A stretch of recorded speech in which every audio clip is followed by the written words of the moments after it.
Forget everything you thought you knew about the Iraqi dinar, because what flashed on the Forex screens in the last 24 hours isn't just another blip.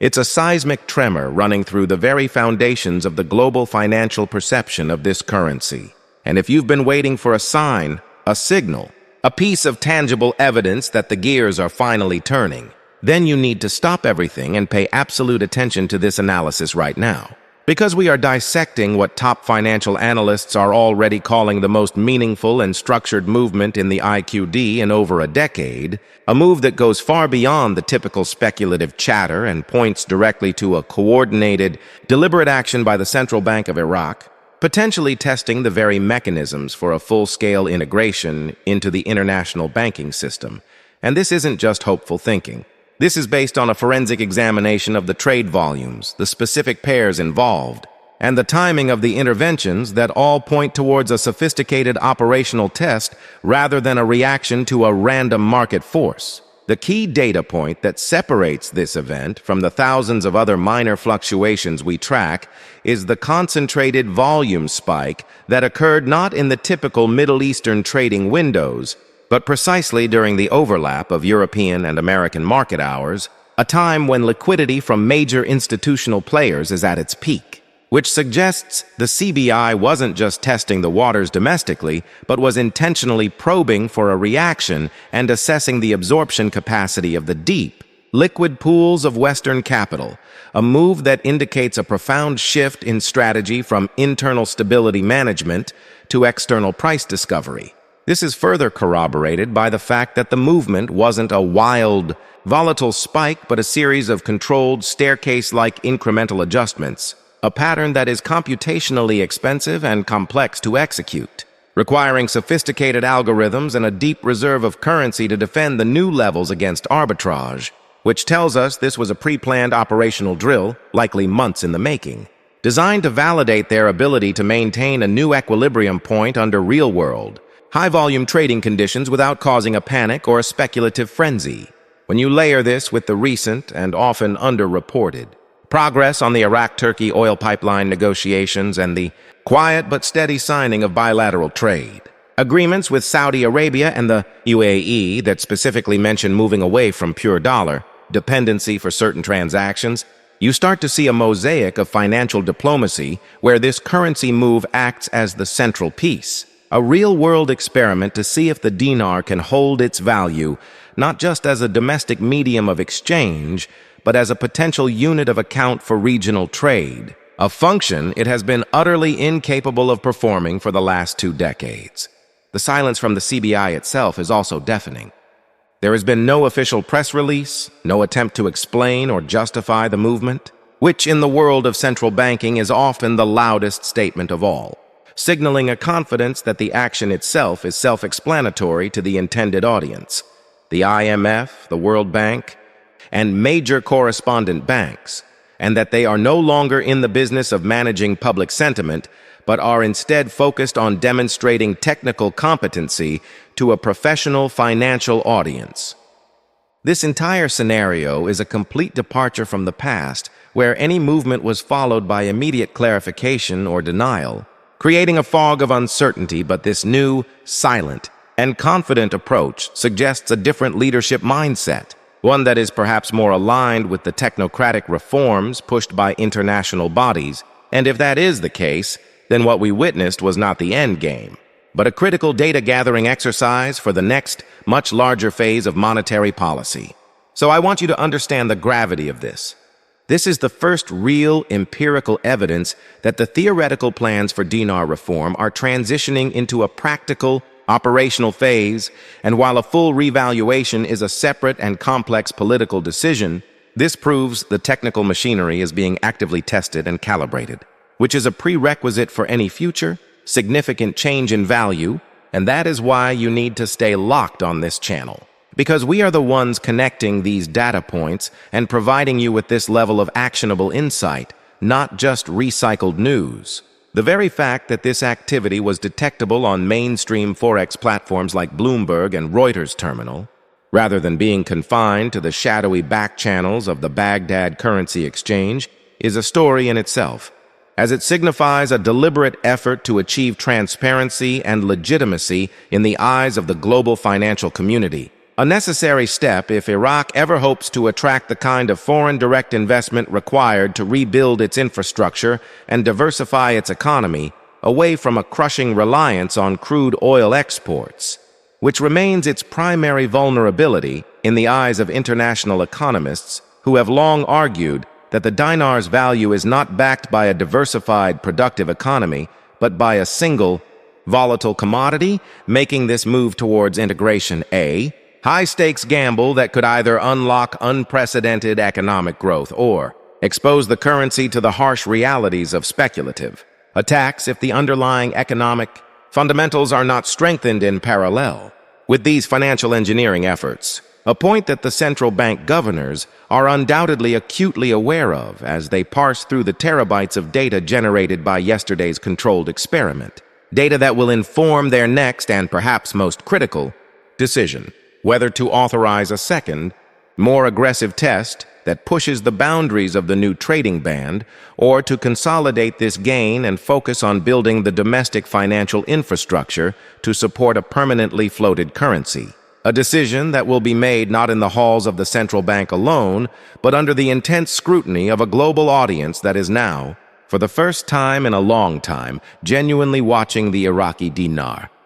Now, to truly grasp the monumental nature of this activity, we must dive deep into the historical context and the specific technical mechanisms the Central Bank of Iraq is likely testing, because without understanding the desert of stagnation this currency has been trapped in, you cannot appreciate the significance of this single drop of rain, and the historical data is unequivocal. For the past 15 years, the Iraqi dinar's official rate has been held in an artificial straitjacket, pegged to the US dollar through a mechanism known as the daily currency auction, where the CBI would sell billions of dollars to a select group of private banks at a fixed, subsidized rate, a system that was originally designed to provide stability after the 2003 invasion, but which morphed into a breeding ground for rampant corruption, money laundering, and the systematic draining of Iraq's foreign currency reserves, effectively creating a massive divergence between the official rate and the real-world street rate that everyday Iraqis had to deal with.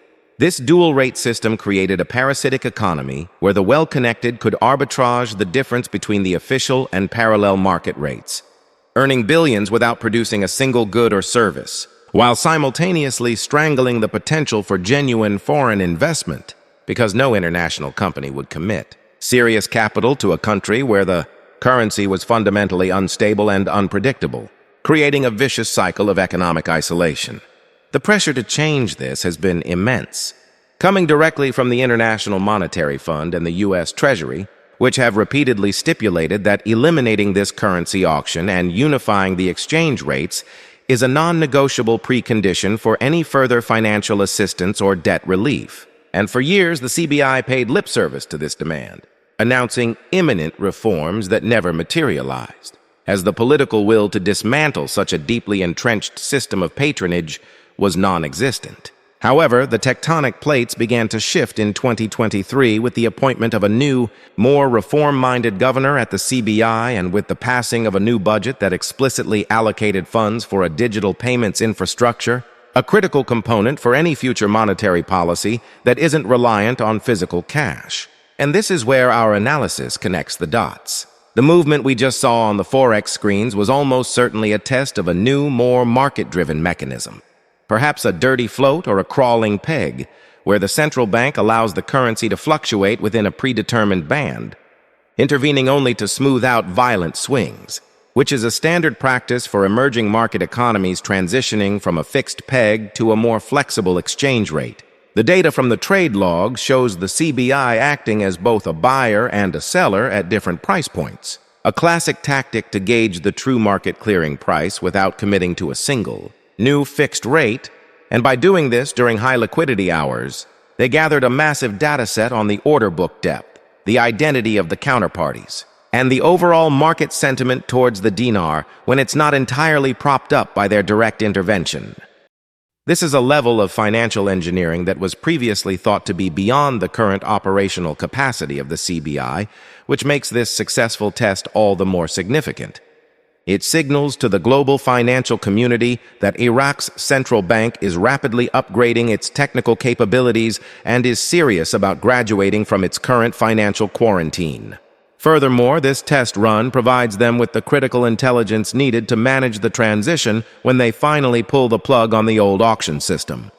They now have a better model for how much of their foreign reserves they will need to deploy to defend the new rate, what the likely inflationary impact will be, and which sectors of the Iraqi economy will be most vulnerable to the shock, allowing them to prepare targeted fiscal cushions. In essence, what looked like a simple rate move was, in reality, a full-scale dress rehearsal for the most important monetary reform in modern Iraqi history, a deliberate data collection mission that de-risks the entire process and moves the dinar from a state of managed decay to one of active, strategic management. And that is a paradigm shift of historic proportions. The ultimate goal, which is now visible on the horizon for the first time, is to achieve what economists call Article 8 status with the IMF, which means the formal removal of all restrictions on current international transactions, a badge of honor that would signal to the world that the Iraqi dinar is a fully convertible, stable currency, and while that milestone is still some distance away, the activity we witnessed is the most concrete step ever taken towards that goal, proving that the theoretical roadmaps discussed in IMF country reports are finally being translated into executable code and trading algorithms. A transition from paper policy to digital reality that marks the true beginning of the dinar's long journey back into the fold of respectable global currencies. A journey that will be fraught with political peril and economic volatility, but a journey that has now undeniably begun. Therefore, the critical question that emerges from this analysis is not if the system is changing, but what happens next and how you should process this information. Because the landscape for the Iraqi dinar has been fundamentally altered from a speculative waiting game into a dynamic, data-driven observation of a nation's financial reintegration into the global economy. And the next steps will be dictated by the reaction of three key entities: the International Monetary Fund, the major international correspondent banks, and the internal political forces within Iraq itself. The IMF will be scrutinizing the data from this test with a fine-toothed comb, and their public statement, or lack thereof, in the coming weeks will be a crucial indicator.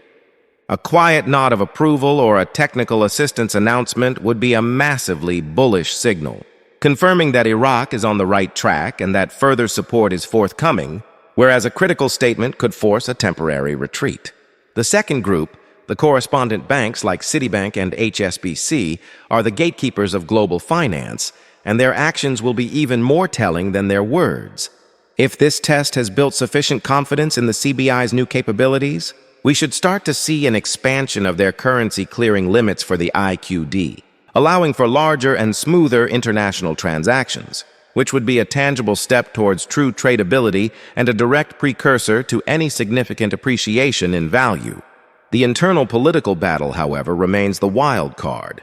The corrupt beneficiaries of the old auction system are not going to surrender their lucrative racket without a fierce fight, and we should expect a wave of disinformation, political pressure, and potentially even fabricated crises designed to scare the CBI back into the old, controllable system. And the ability of the government to withstand this pressure is the single greatest unknown variable in this entire equation. For you, the observer, this means your focus must shift from passive hoping to active monitoring of these specific catalysts. You need to be watching for official statements from the IMF.